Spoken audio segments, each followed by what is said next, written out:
Welcome, W.A.R. We are resilient here on site. Your W.A.R. Good morning.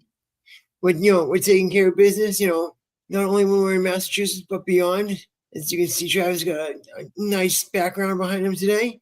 Oh yeah. He is on mission. Travis, you want to let the folks know what you're doing, where you're at? So I'm in SeaTac, which is between Seattle and Tacoma. I'm at a conference doing veterans panels for a science fiction conference. And as a bonus, I got to meet some of the people going to Military Creator Con 2026. So it has been, as Mikey says, it's been we've been Oscar Mike, we've been on the move. And so this is why we've adjusted the time of our, wartime. But, we're here now. And thank you so much for coming. Absolutely. I saw a little bit of the programs that you were on yesterday. So you were doing your thing with the blanket, getting it done. Looks like you're getting done, some more man. work. I'm doing it right now. Absolutely. Now, for you, are you able to do things better when you have like something occupying your mind and able to chat better with that, or is it just? It doesn't matter. I can be sitting here with nothing on, quiet music, or a movie or TV program, or like we are now, and it's still gonna stitch by stitch. We're gonna get this thing going. Excellent. That's awesome to see, and seeing everything going on, and like hearing some of your thoughts on different topics that we don't get to talk about all the time here on W.A.R. Was nice to see. Hearing your views on cybersecurity and things that are going on in your field at work, and how taking somebody who's got the experience over somebody that has the degree, that was something that really stuck with me from yesterday, when you were chatting, and how that is the way that the world should be versus the way that it too often it favors that piece of paper over somebody that's got that experience. Look, I'm all about credentialing. I'm all about, education. I'm all about, making yourself more proficient at your job. But there's just, if you've had, 3 to 7 years of experience in this field, you've gone through a couple audits, you've gone through implementations and migrations and security issues. You just have it in spades over someone who's just coming out of school with a piece of paper. There's just no way to quantify. You can't. I've never had anybody sell it to me that's a better option. I'm sorry. And there's nothing against that person who went out and got their master's in a particular field. They certainly, have set themselves up for success later down the road. But I need someone who a lot of times who has, practical experience. Absolutely. And, the big thing that, you see is, you gain that experience and you get the knowledge, especially in a field like yours where that knowledge is always changing. That product is, not the same that it was, 3 years ago when you took your last exam for it, things like that. And, that piece of paper, is only as good as how long you've had it, and what training you got to get it. And, if you got somebody that's working in the field, it's better to always have that. Yeah, I mean, if you're one of those professionals dealing, regardless of what field you're in, if you're one of those professionals mindful of what's changing in your respective job field and you're, pivoting on that, you're gonna, keep yourself going. So Irish says, I absolutely agree about the experience. School teaches theory, work teaches practical daily life. For sure, for sure. Well, thanks for joining And us. absolutely. The other thing too I want to hit on this week is the situation with Iran is absolutely imploding,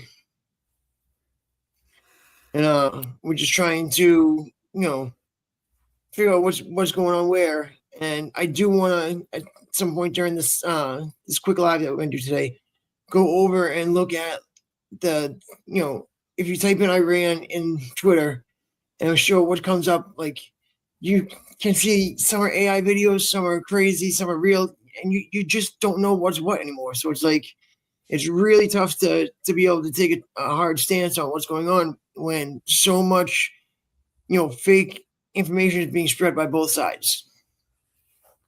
So Irish, I'm a litigation paralegal, got my GED, everything almost done at work, no more than most women with masters at work. Yeah, I mean, and you had to, work hard to get where you are. So it's gonna stick with you more. So good for you. A litigation paralegal is nothing. I couldn't do that job. Very nice. Yeah, on Iran, man. I mean, no doubt it's a bad situation, right? I mean, we've talked about this before. Bad situation across the board. I mean, my reading about what the Ayatollahs did when they came in the 1970s, and let's just be honest here, the whole world has kicked this can down the road for years, and now I mean, you have a small minority of the Iranian people, really running the country. Mm-hmm. But if we were told, and I think you remember this, Mike, a couple of weeks ago, that their military capability was nil. I mean, they have no Navy, no Air Force, very little in military infrastructure. But for someone who doesn't allegedly have a whole lot militarily wise, they have shut down the world's oil production in that region, and they're dug in now. So unfortunately, I don't see another outcome for this unless they want to send in ground troops. I don't know how else you can bomb them. I just don't. I mean, maybe because again, to your point, it's hard to tell what's really going on over there. Yep, and like you said, you see these videos and you don't know what's real versus what's fake. Right. And so I'm setting up right now for 2 videos to show what they have out there and versus what is actually happening. All right, so let's see if this will work. Want to add a source.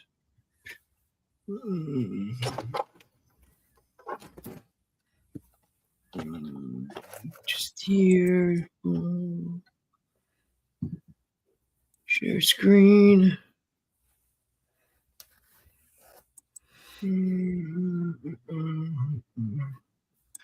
All right, so this is the Iran has shot down 2 aircraft. Yeah.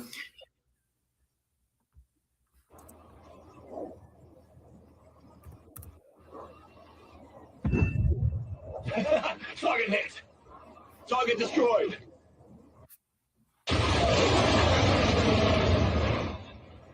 You look at it and this looks like a video game. It doesn't look like it's actual real life. That's not real. And then let's go to the other thing that they've been sharing too. Hey Dodo, how are you today? And then the other thing I've seen being shared a lot today was this thing. It looks cool, but it's not really real life. It's definitely AI created this thing.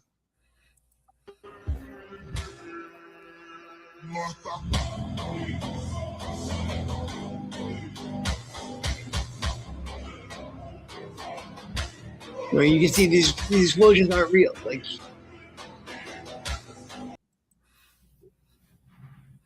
and it's just, you see all this stuff, and it's just, none of it, none of it is, advancing, either side's, story. And it's just to see it all out there, and, they've got these, crazy things about, like, underground bunkers, and then you see, like, the aftermath of the plane on the ground, and, that it was actually hit. And that's the only, like, thing that I've seen that, shows the proof. Right. And the fact that, we were on a search and rescue mission for, the pilots. Last I saw, it was one was, recovered, and one is still MIA.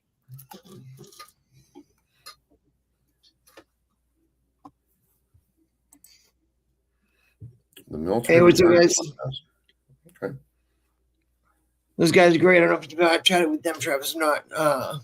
They've got some great shows. The Green Logbook, Military Time podcast, a good connection of streams and hosts that work together to spread the message to retirees and those getting ready to transfer. Nice. I know that, like I said, seeing everything that's happening and knowing, what we went through with Iraq, we definitely don't want to see the same thing happen again. And, a lot of the stuff, is just very, deja vu. And, it's just, we didn't want to see this happen. Now you're seeing, top executives being fired. And it's like, not knowing why they're being fired or, how they're being fired is, another situation that's adding to the stress in the whole situation. Like, when you see top officials going at the time that, we're making these decisions to go, boots on ground or add more troops to beef up security in the area, it just, to me, that's very contradictory. You can't really, have both. For sure. There's just no easy way to do this. There's no easy way to parse this. But, I'm like, wait a minute, we were told, hey, I'm not going to get you into any new wars. And, whether he can appreciate this or not, this is going to escalate to where it's going to become a war real quickly. And again, we were told in one breath, hey, their military capability is pretty much gone. And I don't know what they have over there, but it's enough that, I mean, when you can shoot down an A-10,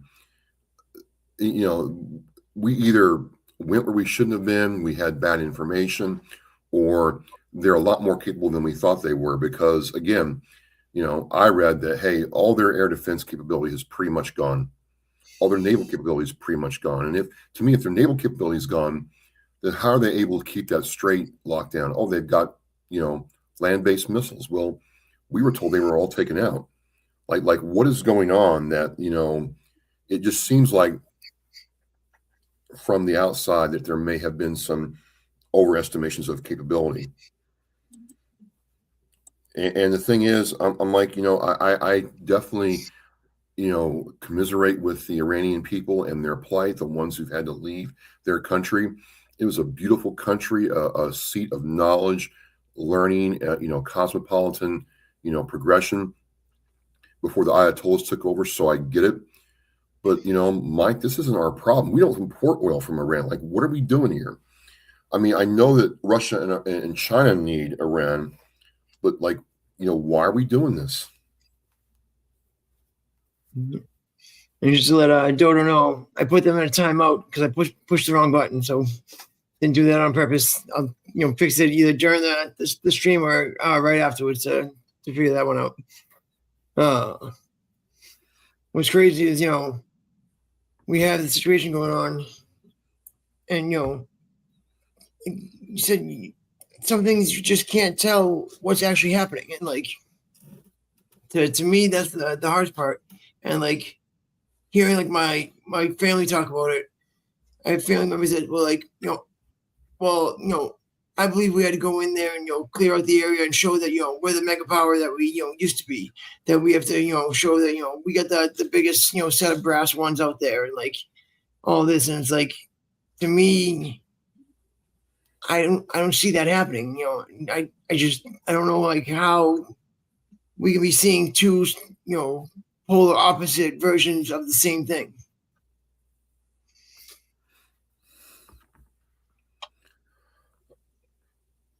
I just, man, there's just a lot I don't know. There's just a lot I don't know. And, I'm hesitant to sit there and make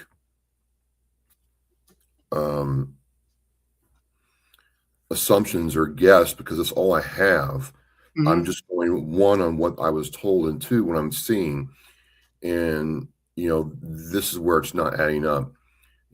And I'm not sure of the timing. I'm not sure, how this is going to play out.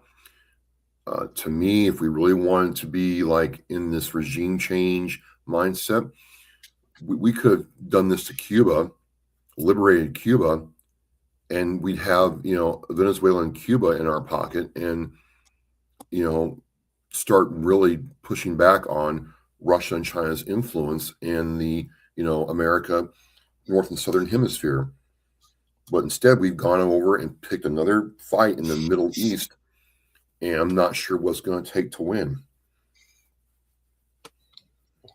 And so the other thing, I mean, maybe I'm remiss for saying this, but I'm also like, hey, and I love seeing the Iranian people celebrate in the streets. It was very cool.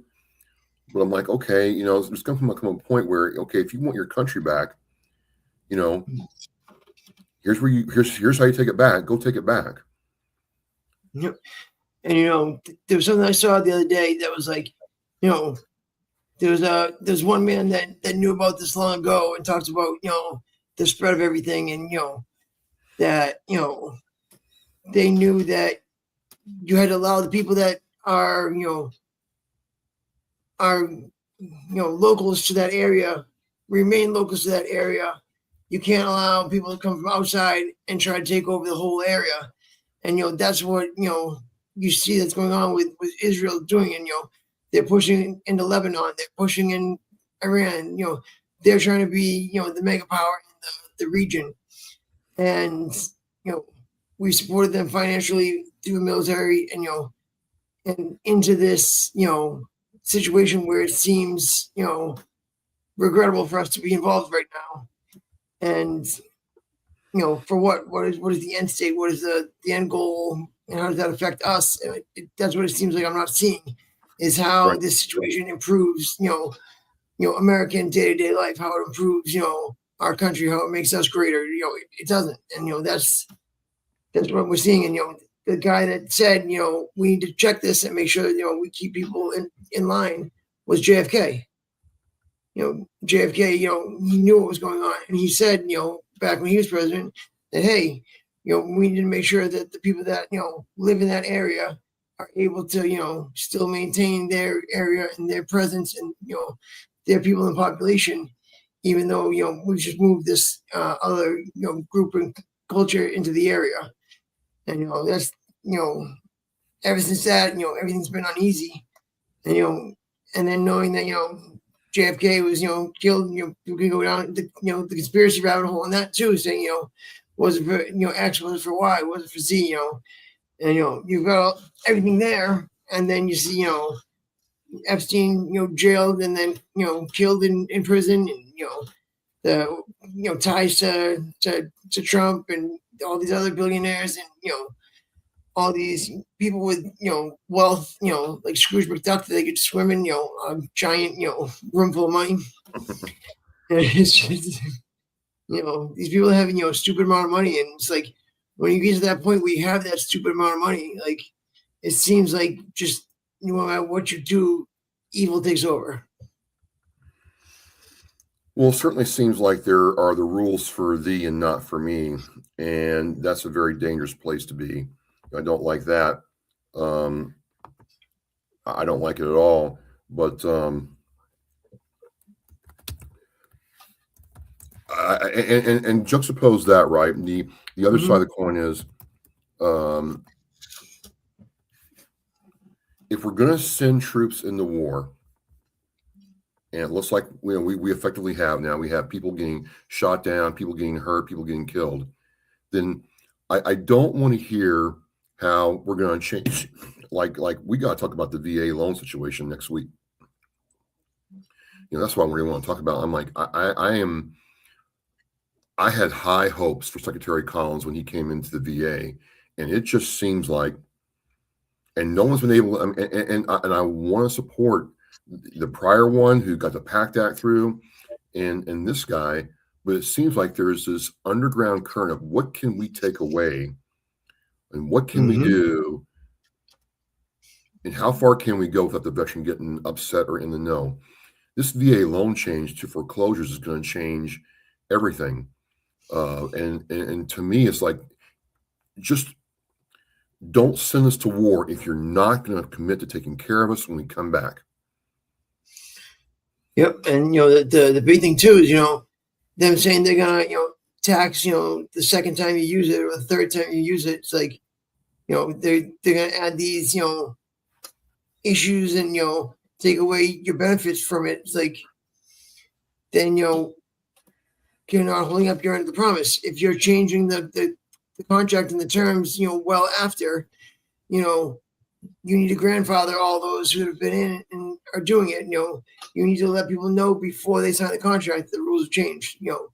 The VA isn't an internet app-based game that you just go on, and every time you log in, terms of service have changed. You just click it, accept whatever the hell it's saying. Right. And it shouldn't be that way. We shouldn't just be accepting whatever because we go to the VA for our care. And by doing that, we null and void our benefits that should be given to us. But that's my thing. Like, don't ask me to tell people to go in the military if you're going to look at ways to nickel and dime them and slowly chip away at what's there when they get back. It shouldn't be that way. It should not be that way at all. And it appears more increasingly that it is. And it's like, okay, Secretary Collins is the one calling the shots, but he gets his marching orders from the president. And this president promised us that, hey, veterans were going to get taken care of. Yep. And we tried the prescription thing first. I mean, how crazy is that? You're on a disability, percentage for, X impediment. You're following your treatment protocol, and hey, we're seeing progress. Now we're going to, change your, rating, and oh well, too bad.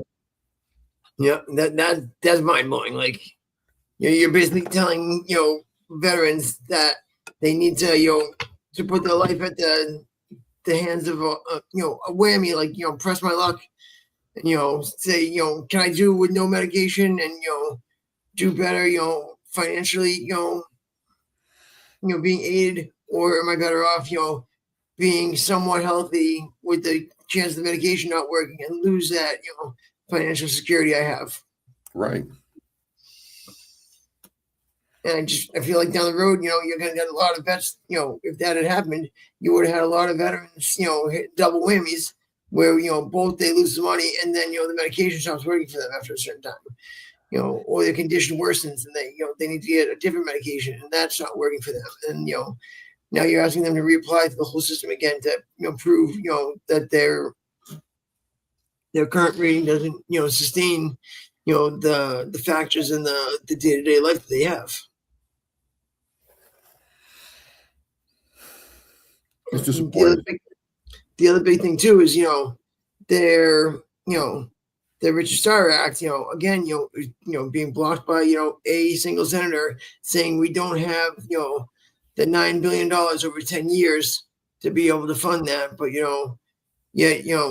they shot down a jet that was $100 million, just for the aircraft itself. And, then you got the training for the pilots, you got the, the fuel costs, the operational costs for it, I'm sure, you're looking at, billions of dollars, for a fleet.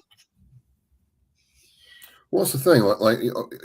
And this is what my point. You can't sit there and tell me there's no money to take care of the veteran now and pay into things like the Restore Act, and then sit there and spend the same amount of money in weeks doing this war.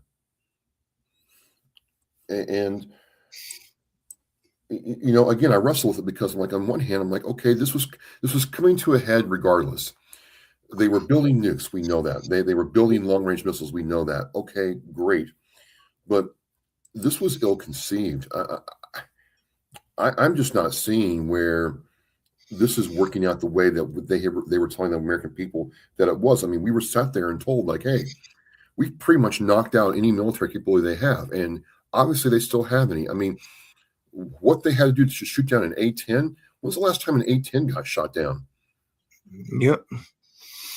Here's I'm going to share an infographic about the cost of the war. This is, what I could find in a quick search. So,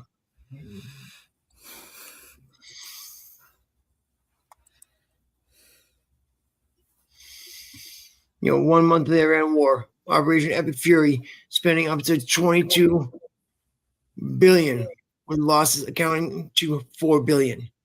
Daily strikes to over 10,000 targets, $9.42 billion. Air defense interceptors, $10 billion. Combat losses, $4 billion. Over 800 Tomahawk missiles launched, $3.06 billion. Over 30 heavy bombers sorties, $266 million. Total estimated cost, $26.74 billion. And the source is CENTCOM, CSIS, the Wall Street Journal, Juntaries. And that's of March 28th.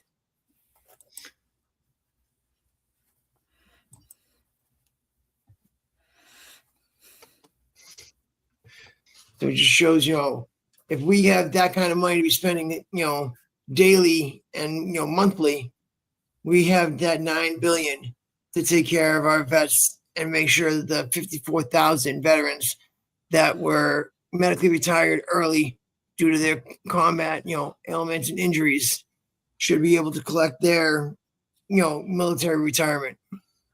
Because it's just becoming clear. Like, why am I going to sit there and tell?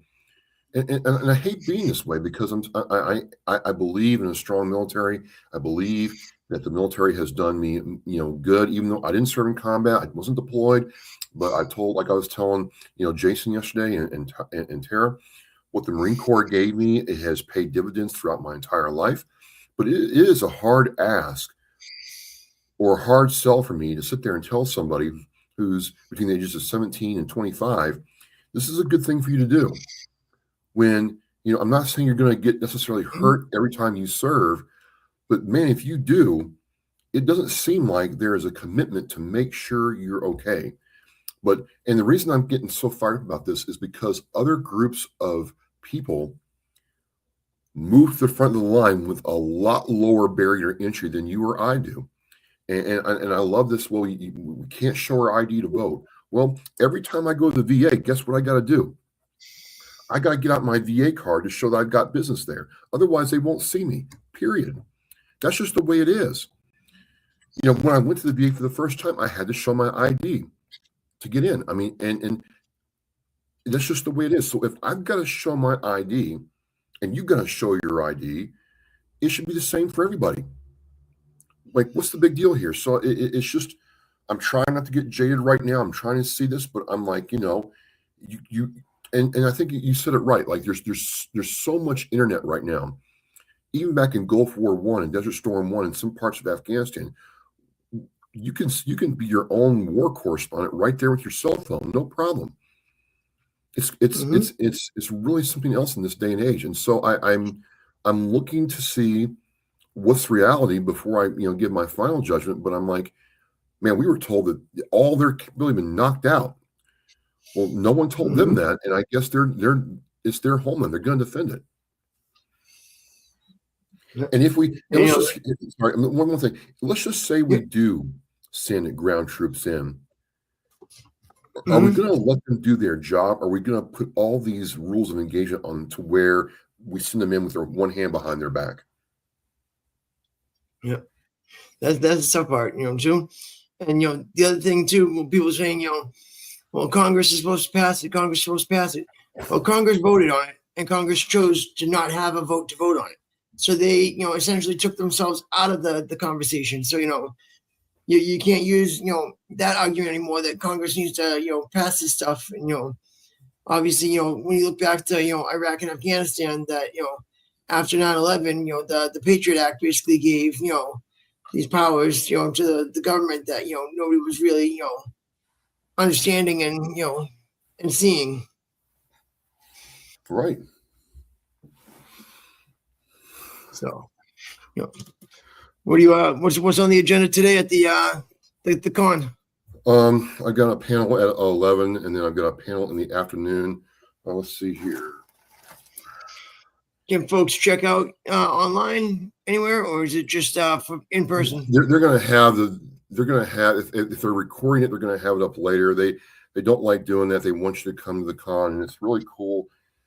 I'm almost saying, we should see if there's an equivalent in the Boston area or New York area, because I was going to say, one thing that the reason I kept coming back to Northwest Con.